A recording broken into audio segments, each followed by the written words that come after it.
Hello friends, कैसे हैं आप सब। होप सो आप सब बहुत बढ़िया होंगे। आइए हम अपना टॉपिक आगे कंटिन्यू करते हैं। हमने पिछले टॉपिक में पढ़ा था स्केलेटल इक्वेशन तक। स्केलेटल इक्वेशन क्या होता है? ऐसा कोई भी केमिकल इक्वेशन जिसमें नंबर ऑफ आपके reactant is not equal to the number of product. मतलब आपका अगर मास नंबर ऑफ रिएक्टेंट का नंबर ऑफ प्रोडक्ट के बराबर ना हो तो हम उसको क्या कहेंगे? स्केलेटल केमिकल इक्वेशन कहेंगे। उसके बाद हमारा एक क्वेश्चन अराइज होता है कि हमारा लॉ ऑफ मतलब ये जो हमारा बैलेंस केमिकल इक्वेशन है वो किसके कौन सा लॉ फॉलो करता है? ये लॉ कौन सा फॉलो करता है? Law of conservation of mass. ये क्या कहता है? मास can neither be created nor be destroyed. ये बहुत इंपॉर्टेंट पॉइंट है कि मास can neither be created nor be destroyed in a chemical reaction. मतलब हम एक केमिकल रिएक्शन के दौरान ना तो हम मास को क्रिएट कर सकते हैं ना हम डिस्ट्रॉय कर सकते हैं। ये सिर्फ एक फॉर्म से दूसरे फॉर्म में ट्रांसफर होता है। That means total mass of element present in the product of chemical reaction should be equal to the mass of element present in the reactant of the chemical equation. Law of conservation of mass हमें help करता है कि हम जिसकी वजह से हम क्या करते हैं, हमारा LHS हमेशा RHS के इक्वल रहता है। इसके बाद हमारा नेक्स्ट टॉपिक जो शुरू होता है वो है balance chemical equation. Balance chemical equation किसे कहा जाता है?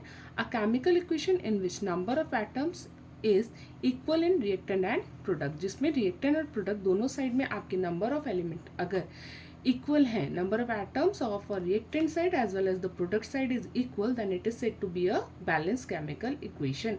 इसको हम कैसे लिख सकते हैं? वर्ड फॉर्म में आपकी इक्वेशन कैसे होती है? जैसे जिंक को आप पूरा जिंक लिखेंगे, सल्फर सल्फ्यूरिक एसिड लिखेंगे, जिंक सल्फेट जो आपको प्रोडक्ट में मिला, और हाइड्रोजन। इसी को आप केमिकल इक्वेशन में कैसे लिखेंगे? Zn जो इसका सिंबल है, सल्फ्यूरिक एसिड जिसका सिंबल है H2SO4, जो हमें जो देता क्या है? ZnSO4 जिंक सल्फेट, और हाइड्रोजन H2। ये हमें दर्शाता है, दिखाता है कि हमारा क्या है, ये रिएक्टेंट साइड था। LHS is a reactant side और RHS हमारा प्रोडक्ट साइड होता है।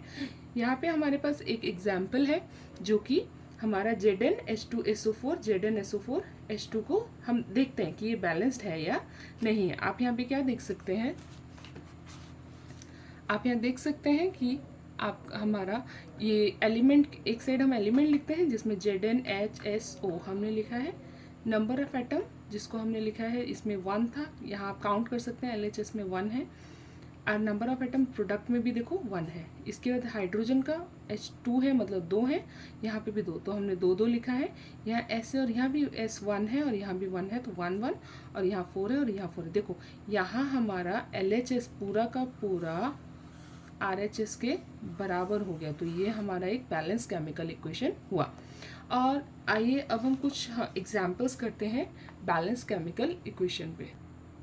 देखो हमें कुछ एग्जाम्पल्स हम यहाँ सॉल्व करके देखते हैं कि बैलेंस कैसे किया जाता है। ये एक स्केलेटल केमिकल इक्वेशन है जिसमें आपके पास C2H6O + O2 इन दोनों का रिएक्शन हो रहा है। जो प्रोडक्ट आपको मिल रहा है CO2 कार्बन डाइऑक्साइड, और आपका वाटर H2O मिल रहा है। तो पहले हम क्या लिखते हैं? पहले इनिशियली कितने इसको लिखते हैं? कार्बन हमारे पास 2 थे, LHS साइड मतलब रिएक्टेंट साइड में आपके पास हाइड्रोजन है 6, आपके पास ऑक्सीजन है 2 + 1 3, और आपका प्रोडक्ट साइड में कितना है? कार्बन आपके पास 1 है, आपके पास हाइड्रोजन कितना है? 2 है, और आपके पास ऑक्सीजन कितना है? 2 + 1 3। ओके, हम किसी भी केमिकल इक्वेशन को बैलेंस करते वक्त सबसे पहले हम मेन एलिमेंट हाइड्रोजन और ऑक्सीजन को इग्नोर करते हैं। हम मेन एलिमेंट को, जैसे कि यहाँ पे आप देख सकते हैं C1 है, उसको हम पहले बैलेंस करने की कोशिश करते हैं, उसके बाद हम हाइड्रोजन या फिर ऑक्सीजन पे आते हैं। चलो यहाँ हम केमिकल इक्वेशन को बैलेंस करने की कोशिश करते हैं। C2H6O + O2, और यहाँ हमारा प्रोडक्ट क्या आ रहा है? CO2 + H2O। देखते हैं, यहाँ हमारा C2 था, तो मैं यहाँ क्या करूँगी? आगे 2 लगा दूँगी। 2 लगाते ही देखो यहाँ C2H6O और O2, C2C और O2। देखो यहाँ ऑक्सीजन, देखो हाइड्रोजन हमारे यहाँ 6 है और यहाँ मेरे पास सिर्फ 2 है। तो मैं क्या करूँगी? 2 को 6 बनाने के लिए क्या करें? हम 3 से मल्टीप्लाई करेंगे तो ये 6 बन जाएगा। तो 3 2 = 6, ठीक है, हमारा ये भी बैलेंस हो गया। अब हम इसको चेक करते हैं, ये कितने हैं? 3 और 1 4, यहाँ 4 है, और यहाँ पे कितना है? 3 2 2 = 4, और यहाँ 3 4 + 3 5 6 7 7 है, और 7 करने के लिए अगर मैं यहाँ 3 लगा देती हूँ, 3 2 6 और 1 7। अब देखते हैं क्या हमारा ये केमिकल इक्वेशन बैलेंस हुआ है, चेक करते हैं। हमारा LHS में कार्बन कितना है 2, हमारा हाइड्रोजन कितना है 6, और हमारा ऑक्सीजन कितना है 3 2 6 6 + 1 7। यहाँ पे हमारे पास अगर हम RHS में चेक करते हैं तो RHS में हमारे पास कितना है, RHS में हमारे पास C कितना है 2, ओ हाइड्रोजन कितने हैं 3 2 6, और ऑक्सीजन कितना है 2 2 4 5 6 7। ये जब आगे कोई भी नंबर लिखते हैं तो वो पूरे होल के लिए उसका नंबर काउंट होता है। 3 3 4 5 6 7 7। हमारे ये क्या हो गया, बैलेंस्ड हो गया है।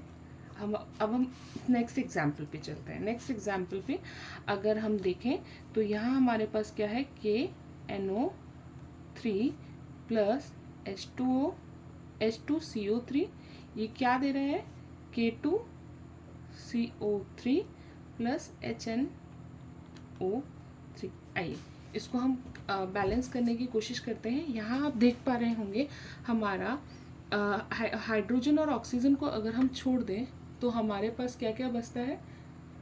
हमारे पास एक तो कार्बन K है, दूसरा आपके पास क्या है N है। ये आपके K, N और C आपके पास 3 अलग अलग एलिमेंट है जो आप इम्पॉर्टेंट कह सकते हैं। मतलब पहले हम इनको ट्राई करेंगे बैलेंस करने का, उसके बाद हम हाइड्रोजन और ऑक्सीजन पे जाएंगे। देखो आपके पास K2 है तो आप क्या करो, पहले यहाँ आगे 2 लगाते हैं। K2 लगाते ही मेरा ये 2 हो गया, ये भी 2 हो गया। C2, C को 2 करने के लिए मेरे को आगे यहाँ पे भी 2 लगाना पड़ेगा, और मेरा अगर मेरे को नाइट्रोजन को भी 2 करने के लिए यहाँ 2 करना पड़ेगा। अब हम देखते हैं बैलेंस हुआ कि नहीं हुआ मेरा केमिकल इक्वेशन। यहाँ हमारा 1 सेकेंड, हमें यहाँ पे नहीं लगाना है। यहाँ कार्बन हमारे पास एक ही है ना, तो हम यहाँ नहीं लगाएंगे। देखो मेरे पास K2 है, K LHS में LHS में भी 2K है, और RHS में भी मेरे पास कितने हैं 2K है। उसके बाद नाइट्रोजन 1, और यहाँ पे भी 1 है, सॉरी 2 और 2 है। ऑक्सीजन 3 2 6 और 3 2 6 और 3। यहाँ हम अब लिख के देखते हैं। आप बेटर होगा एग्जाम में बैलेंस करने के बाद एक टेबल बना के जरूर दिखाइए, सो दैट एग्जामिनर आपको बेटर मार्क्स ऑफर करे। हम इससे हमें कुछ मिलेगा एक्स्ट्रा, नहीं तो कुछ कटेगा भी नहीं। So we can follow this rule. After balancing our chemical equation we can write this points. Element LHS और RHS। अब मेरे एलिमेंट क्या क्या थे, एक था K, एक था N, दूसरा था O, एक था H और एक था C। K के लिए देखो 1 यहाँ पे 2 है और यहाँ पे भी 2 है, तो 2 और 2 बैलेंस्ड है। N मेरा यहाँ पे भी 2 है, यहाँ पे भी 2 है, देखो 2 और 2 बैलेंस हुआ। उसके बाद मेरा 3 2 6 7 8 9, 3 2 6 7 8 9, देखो ये 9 और 9 हो गए बैलेंस। हाइड्रोजन मेरा यहाँ 2 है, यहाँ पे 2 है, 2 और 2 4, सॉरी 2 और यहाँ पे 2 भी यहाँ पे, और कार्बन मेरे पास यहाँ पे है 1 और यहाँ पे भी 1। देखो now it is a balanced chemical equation. We have 2 more examples to do. देखो यहाँ पे मेरे पास क्या है, कार्बन सॉरी कैल्शियम क्लोरीन, यहाँ पे है मेरे पास NaPO, यहाँ पे भी है। चलो हम पहले इसको बैलेंस करने की कोशिश करते हैं। CaCl2 + Na3PO4, इसको हम जब बैलेंस करेंगे तो देखते हैं क्या बनता है हमारा। PO4 twice + NaCl। चलो सबसे पहले हम देखते हैं CA यहाँ पे 3 था, तो इसके 3 को यहाँ पे मेंटेन करने के लिए मैं यहाँ 3 लगा दूँ। ठीक है, यहाँ पे जैसे ही मैंने 3 लगाया, देखो ये 3 और ये 3 हो गया। लेकिन यहाँ देखो 3 2 6, और क्लोरीन यहाँ पे सिर्फ 1 है, तो मैं यहाँ क्या कर दूँगी 6 कर दूँगी इसको। ओके, तो देखो Na मेरा 3 था और यहाँ पे तो 6 है, तो मेरे को इसको बैलेंस करने के लिए क्या करना पड़ेगा, 3 को अगर मैं 2 से मल्टीप्लाई करूँगी तो ये भी 6 हो जाएगा, तो मैंने यहाँ पे 2 से मल्टीप्लाई कर दिया। आइए अब चेक करते हैं ये हमारा केमिकल इक्वेशन अभी बैलेंस्ड है कि नहीं है। यहाँ पे एलिमेंट लिखेंगे, यहाँ पे LHS लिखेंगे, यहाँ पे RHS लिखेंगे। एलिमेंट क्या क्या था मेरे पास, CaCl, NaP और O, यही थे। ये सी ए देखो यहाँ पे 3 और यहाँ पे भी मेरे पास 3, तो 3 और 3 बैलेंस्ड है। उसके बाद सी एल को देखते हैं, 3 2 ज़ा 6 और यहाँ कितना है 6, ये भी बैलेंस्ड है। Now we have an A 3 2 ज़ा 6 और एन ए क्या है 6, तो ये भी बैलेंस्ड है। पी कितना है P2 और यहाँ पे कितना है P2, ये भी बैलेंस्ड है। और ऑक्सीजन को अब चेक करते हैं, ऑक्सीजन 4 2 ज़ा 8 4 2 ज़ा 8, ये भी हमारा बैलेंस्ड है, ये भी हमारा बैलेंस्ड केमिकल इक्वेशन हो गया।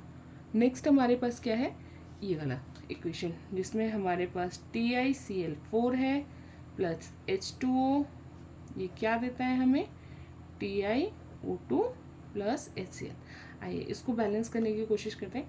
यहाँ देखो Ti इज ऑलरेडी इक्वल, तो Ti पे हमें कोई कुछ नंबर नहीं ऐड करना, पर देखो यहाँ क्लोरीन मेरे पास 4 है, तो मैं इसको भी क्या गिफ्ट करूँगी 4 नंबर गिफ्ट करूँगी, जिससे क्या होगा यहाँ ये बराबर हो गए Cl और Cl। देखो Cl की वजह से हाइड्रोजन का नंबर बढ़ा, हाइड्रोजन 4 है लेकिन यहाँ पे सिर्फ मेरे पास कितना है 2, तो मैं यहाँ जैसे ही 2 लगाती हूँ तो 4 हो गया और ऑक्सीजन देखो ऑटोमेटिकली बैलेंस्ड हो गया। यहाँ क्या हुआ लिखते हैं हम, एलिमेंट क्या था हमारा LHS और RHS, तो एलिमेंट मेरे पास है Ti Cl H और O, है ना। तो Ti मेरे पास 1 और 1 है, बैलेंस्ड है ऑलरेडी। क्लोरीन मेरे पास 4 और 4 है, ये भी बैलेंस हो गया है। हाइड्रोजन 4 और ये 4 है, ये भी बैलेंस हो गया है। और मेरे पास ऑक्सीजन 2 और 2 है, ये भी बैलेंस हो गया है। ये कुछ एग्जाम्पल्स हमने करे बैलेंस केमिकल इक्वेशन के। अगर आपको मेरा पढ़ाया हुआ पसंद आ रहा है so please don't forget to subscribe my channel, please support कीजिए ताकि मैं आपके लिए और भी ऐसी वीडियोस बना के लेके आती रहूँ। आइए एक और चीज़ जान लेते हैं। हमारे फिजिकल केमिकल इक्वेशन में हम कुछ फिजिकल स्टेट्स को लिखते हैं। फिजिकल स्टेट्स क्या क्या होते हैं हमारे, जैसे कि सॉलिड है, लिक्विड है, गैस है, एक्वस है, क्या है। तो अगर हमारे पास गैस होता है तो हम उसको G से रिप्रेजेंट करते हैं, लिक्विड होता है तो L से, एक्वस होता है तो AQ से, और सॉलिड होता है तो S से। आज के लिए इतना ही। होप आपको ये क्लास पसंद आई होगी। Please subscribe my channel, keep supporting, bye.